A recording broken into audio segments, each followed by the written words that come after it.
Hey everyone, welcome back to the channel. My name is Kat, and today we're talking a little bit more about dining reservations and planning to make your dining reservations, at least what I do when I'm planning to make mine. So I will forewarn you, it's probably gonna get a little noisy out here. You can hear the noise happening in the background. There's like all this heavy machinery right now, lots of beeping, lots of grinding, but you know, it's just too nice out here to not hang out and chat with you. So that's what we're doing. Anyway, so like I said, I've got a trip planned with some family. They're coming here, so it's not quite a trip for me, but it is still kind of a trip, but we can get into the details on that some other time. And it's that time where we need to start thinking about our dining reservations in a much more serious way. Actually, it's about that time where we need to start making our dining reservations. And so I wanted to share kind of the process that leads up to this for us and how I go about doing this whole thing. So first and foremost, when it comes to planning dining for a Walt Disney World vacation, especially table service dining that requires a reservation, the first thing that I think everyone should keep in mind is what exactly you want your trip to look like, especially when it comes to timing. You know, dining reservations are great, table service restaurants are great, but there are a lot of downsides to eating at table service restaurants just in general, one of which is the amount of time that it takes out of your day. Now, this isn't so much a problem if you have resort days planned or, you know, you don't plan on spending every moment that you possibly can in the theme parks.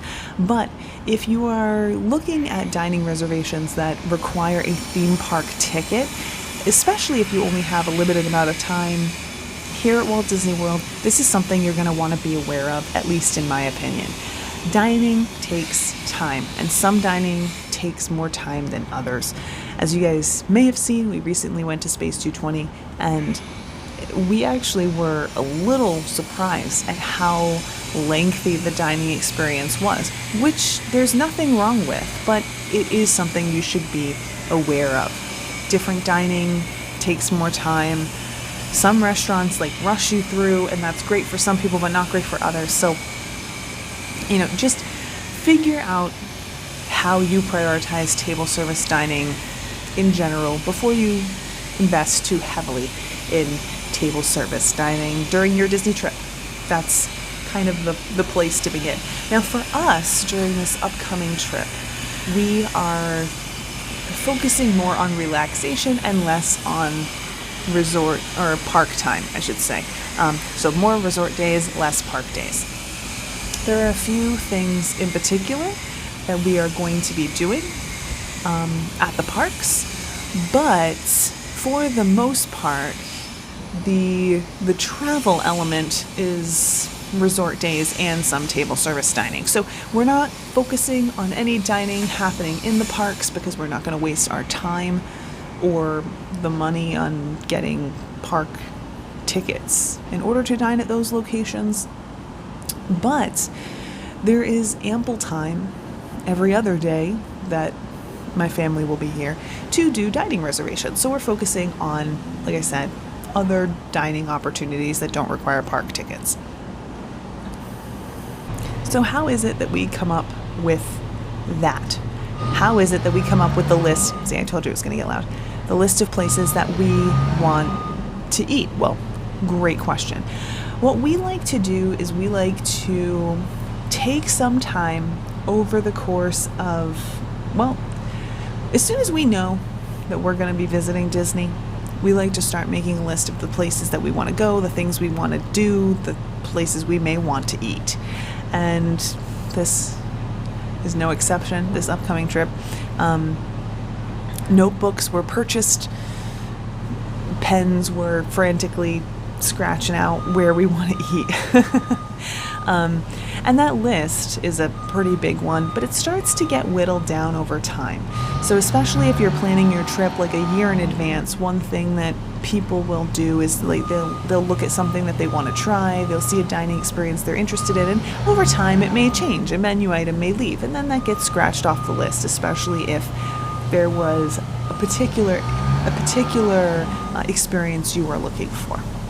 So that's how we kind of start figuring out where we're going to eat when it comes to Disney vacations. We'll like start building a list, take things off the list, kind of, put little stars next to the places we're super interested in eating, and go from there. And of course, as we get closer to the trip, we do start to whittle down things a little bit more when budgets seem to come into the discussion, as well as priorities in general.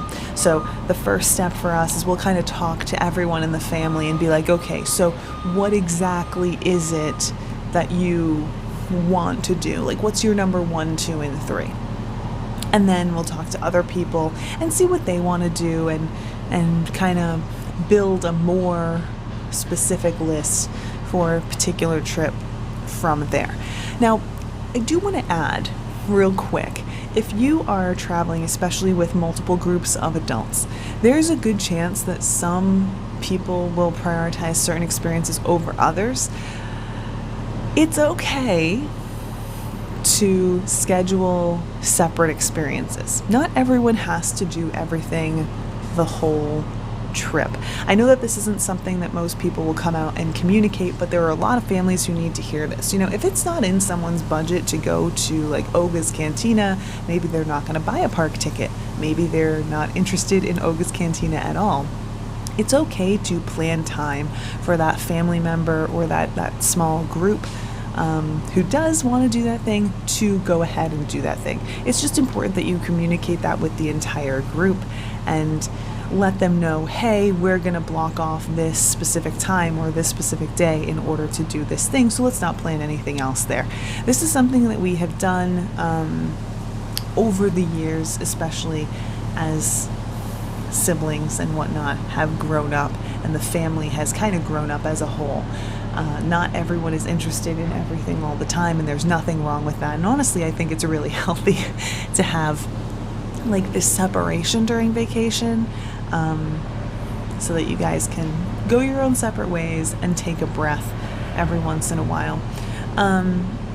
But it's also important to keep in mind, because I understand that everyone has different budgetary restrictions, and especially since everyone is an adult in this group, it's important to note that, some people might not prioritize that dining experience and they're not going to go and spend the money on that. There's nothing wrong with that. I've done this. Other family members have done this. It's completely normal. Don't let anyone make you feel guilty for not wanting to waste money on dining you don't want to participate in. That said, I also think that it's important to communicate one special experience for the whole family. This is generally something that everyone can agree on, maybe the start of a vacation or the end of a vacation. For a trip we did in 2019, which was a slightly bigger group than the trip that is coming, one thing that we did is we set aside 2 dining experiences that everyone wanted to do. At the beginning of our trip, we had where did we go? I remember there being something, but now I'm not sure. At the beginning of our trip, we had Be Our Guest. We did a breakfast together at Be Our Guest. Everyone wanted to go. Everyone went and participated, and that was kind of like our welcome dinner. And then at the end of our trip, we all did Hoop-de-Doo Review, and this was that second thing that everyone wanted to do, everyone did, and that was kind of like our goodbye dinner. I do think that this is a great option. This is a great plan to kind of use.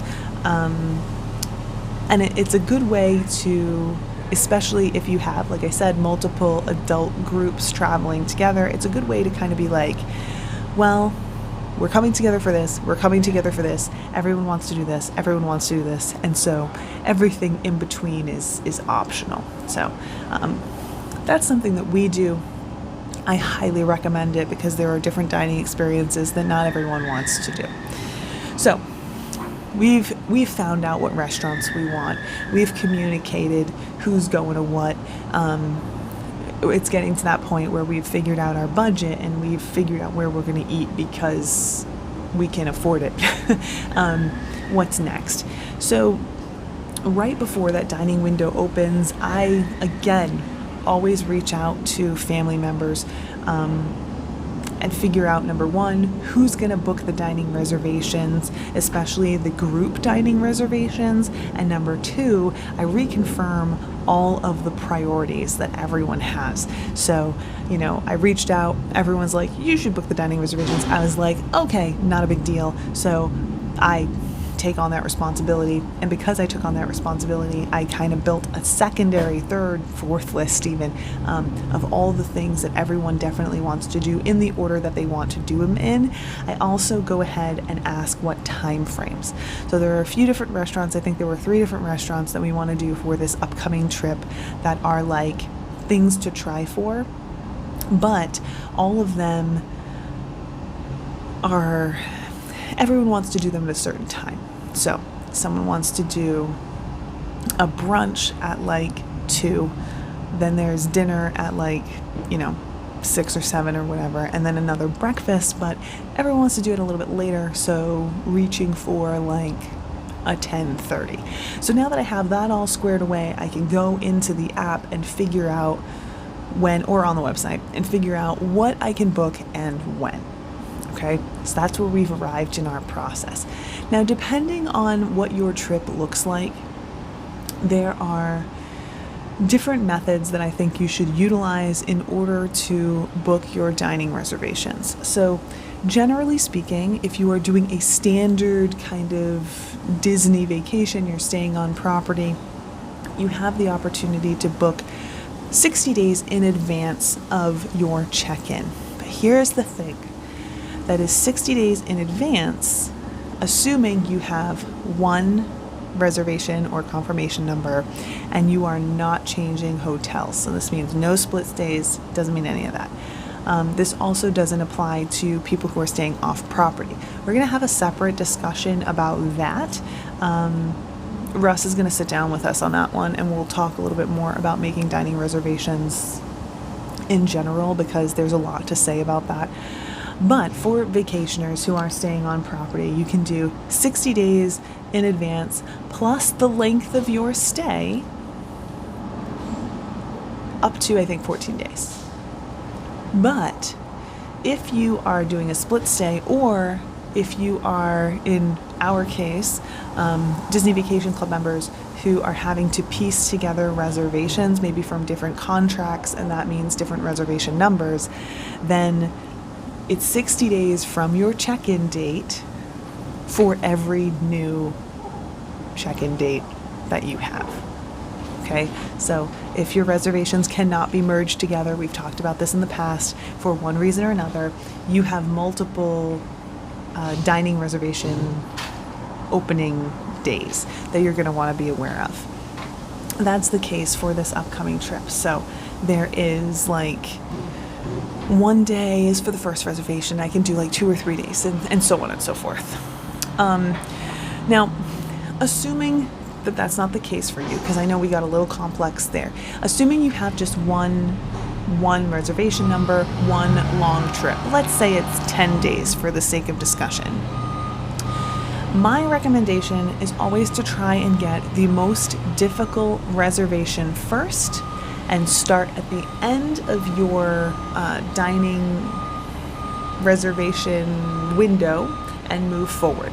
So like I said, since you can do 60 days from check-in plus the length of your trip, you always want to start to book from the back of your trip forward, because less people will have the ability to book dining reservations at the end of your trip than at the beginning of your trip, because everyone, doesn't matter who they are, can book 60 days in advance. So I like to start for the most difficult reservation first, and then work your way up to the easier to get reservations, and hopefully it all works out. This has changed though. I mean, I still recommend this process if you have one long reservation, but This has changed since Disney did that 60-day window as opposed to the 120-day window or whatever it was before. It's become more difficult to get dining reservations. That's a long tangent we can get on or get into some other day. I'm not going to get into it today. So what do you do though if you are like us and you have multiple reservation windows?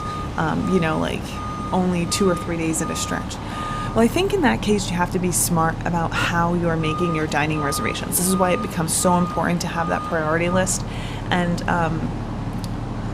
try and get what you're looking for as soon as you can, but you also have to be flexible when it comes to dates.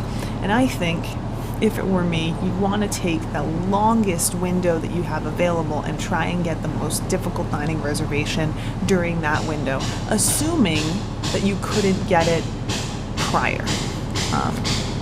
I know that again, this kind of gets complicated, but I'm just telling you my thoughts, and feel free to ask any questions in the comments down below and we can expand upon this discussion. But so in the case of our example, let's say, I don't have it off the top of my head because I really rely on that notebook, but let's say we have the first reservation is 2 days, the second reservation is 5 days, the third reservation is 2 days. For that second reservation, that's when I'm going to try and make the most difficult dining reservations, because I'm going to try, once that second window opens, for the 5th day. And then maybe on that 2-day window, I'll try for something that might not be as hard to get. Same thing on the last 2 or 3-day window. Is this making sense? So that's kind of where we are right now. I'm working on getting the dining reservations that we want for when we want them. Now, fortunately, we don't have too many restrictions when it comes to when we're trying to make our dining reservations. There are a few things that we have to work around, but not many, which is fantastic. And we also don't have a lot of really difficult dining reservations that we're trying to get. Most of them aren't on property, or I keep saying not on property, most of them aren't in the theme parks. And those tend to be the more difficult dining reservations to get, at least in my experience, which I think is a little bit crazy because of how much time it takes out of your Disney day, but that's just an opinion. So yeah, this is where we are in the process. This is what exactly it is we're doing right now. And yeah, from there, we're just gonna see how we make out. Now, I haven't been able to secure all of the dining reservations that I'm trying to get yet, but I got 2. There's one more dining reservation that I am looking for. Haven't had it pop up yet, but we're waiting for that long reservation window to open. So we're gonna cross our fingers. Hopefully it all works out. But yeah, that's where we're at. That's the update. I hope that this is a little bit of useful information to those of you who are interested in the vacation planning process. As always, I'd love to hear what you have to say. What are some of your tips and tricks when it comes to getting dining reservations? Put them in the comments down below. But until the next thing happens, I think this is about it. That's all there is to say. Thank you guys so much for hanging in there with me through all of this noise and for hanging out with me this morning. And I'll see you in the next one. Bye.